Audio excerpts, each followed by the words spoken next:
Голланд патшасының қазақ күйеу баласы. Голланд королінің қызына үйленген қазақ барлаушысы кім еді? Ғалихан Биахметұлы Сәрсенов 1914 жылы Семей облысы Зайсан уезіндегі Көкпекті ауылындағы орта жүздің беделді биі Шегеден Сәрсеновтың отбасында дүниеге келді. Әкесі Биахмет Сәрсенов Семей облысында қазақ балалар үшін мектеп ашқан, Семейдің Алтынсарины атанған ағартушы болды. Алаш қозғалысының дүниеге келуіне атсалысып, Алаш партиясына алғашқылардың бірі болып өтеді. 1918 жылы Ахмет Байтұрсынов ұсынысымен Семей қалалық ағарту ісін басқарады. Қазақ мектептері үшін физика мен математика оқулығын жазуды қолға алғанмен науқасы асқынып, 1921 жылы 22 тамызда 36 жасында қайтыс болады.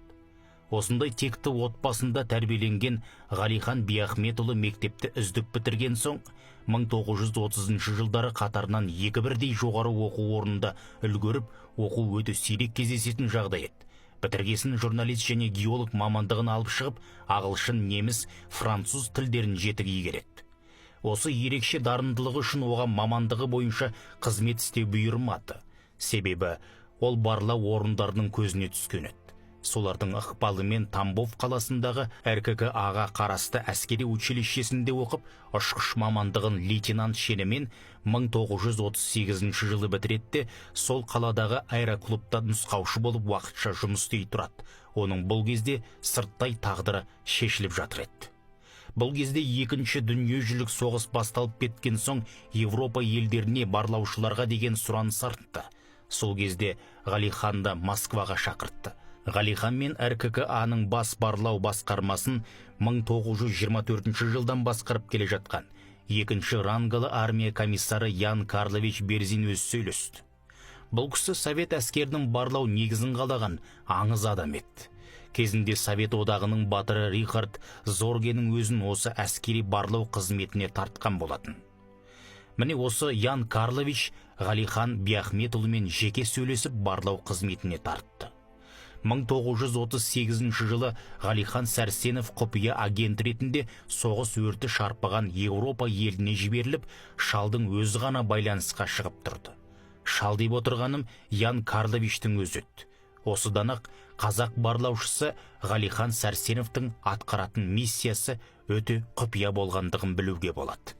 Қазақтың әскери барлаушысы Сәрсенов туралы мәліметтен өте құпия гриф бұрыш белгісі алынған жоқ. Тек бар білетініміз, Голландия елшілігінде аудармашы қызметін атқарып жүргенде тақтан тайдырылған корольдің ортаншы қызы Йока Мульдерспен танысып үйленіп, Герат есімді ұлды болады.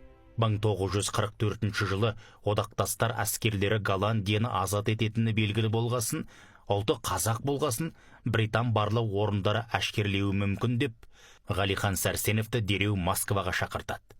Өзімен бірге әйелі Йока мен 2 жастағы Гератты алып келуіне орталық рұқсат берген жоқ. Москваға келгесін өлім мен оттың ортасында басын қатерге тігіп жүрген қазақ барлаушысына Түркістан легионымен байланысы бар деп жала жауып 10 жылға Гулagқа айдап жіберді. Оның өте құнды агент екенін білетін тірі болса араша түсе алатын генерал Берзиннің өзін НКВД Ғалихан шетелге кетуі бойынша 1938 жылы халық жауы деген жаламен атып тастаған болатын.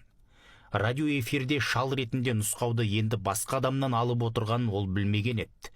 Байланысқа шығатын радистің міндеті тек шифрограмманы ғана алумен жіберу болды. 1944 жылға дейін Рихард Зоргеде шалдан шифрограмманы алып тұрды.